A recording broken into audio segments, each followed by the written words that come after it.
ఒక్కటే తెలంగాణ ప్రజలు మొత్తం కూడా ఒకటే విషయం అర్థం చేసుకోవాలి. ఈ లారీలు ఓవర్లోడ్ పోతా ఉన్నాయి. ఇవి వే బిల్లు లేకుండా ఒక లారీ పోవచ్చా? వితౌట్ వే బిల్స్ లారీ పోతున్నాయి అంటేనే మీరు అర్థం చేసుకోండి అది ఎన్ని టన్నులు ఉన్నాయంటే 75-80 టన్నులు ఉన్నాయా 100 టన్నులు ఉన్నాయా మాకు తెలియదు, ఎందుకంటే వే బ్రిడ్జ్ చూపిస్తలేదు.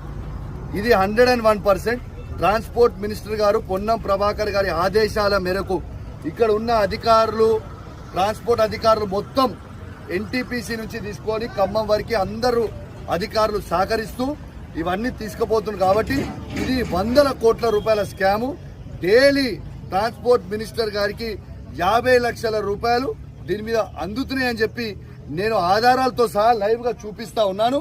కాబట్టి ఇది ఖచ్చితంగా ఈ మంత్రి గారిని బర్తరఫ్ చేయాలని నేను డిమాండ్ చేస్తా ఉన్నాను. డైలీ పోయే లారీలు దాదాపు 200 నుంచి 300 మధ్యలో ఎవ్రీడే లారీలు పోతున్నాయి.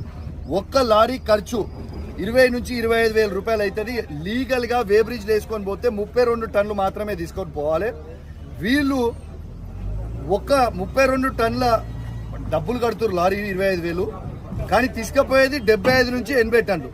అంటే ఆ మిగతా మీదికున్న డబ్బులు అంటే మిగతా మీది ఉన్న 30,000 నుంచి 40,000 రూపాయలు ఇవి మంత్రి గారికి పోతున్నాయి.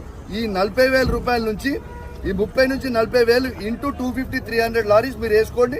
మీకు డైలీ మంత్రి గారు సంపాదించిన 50 లక్షల లెక్క మీకు దొరికిపోతుంది. చూసుకోండి. Thank you.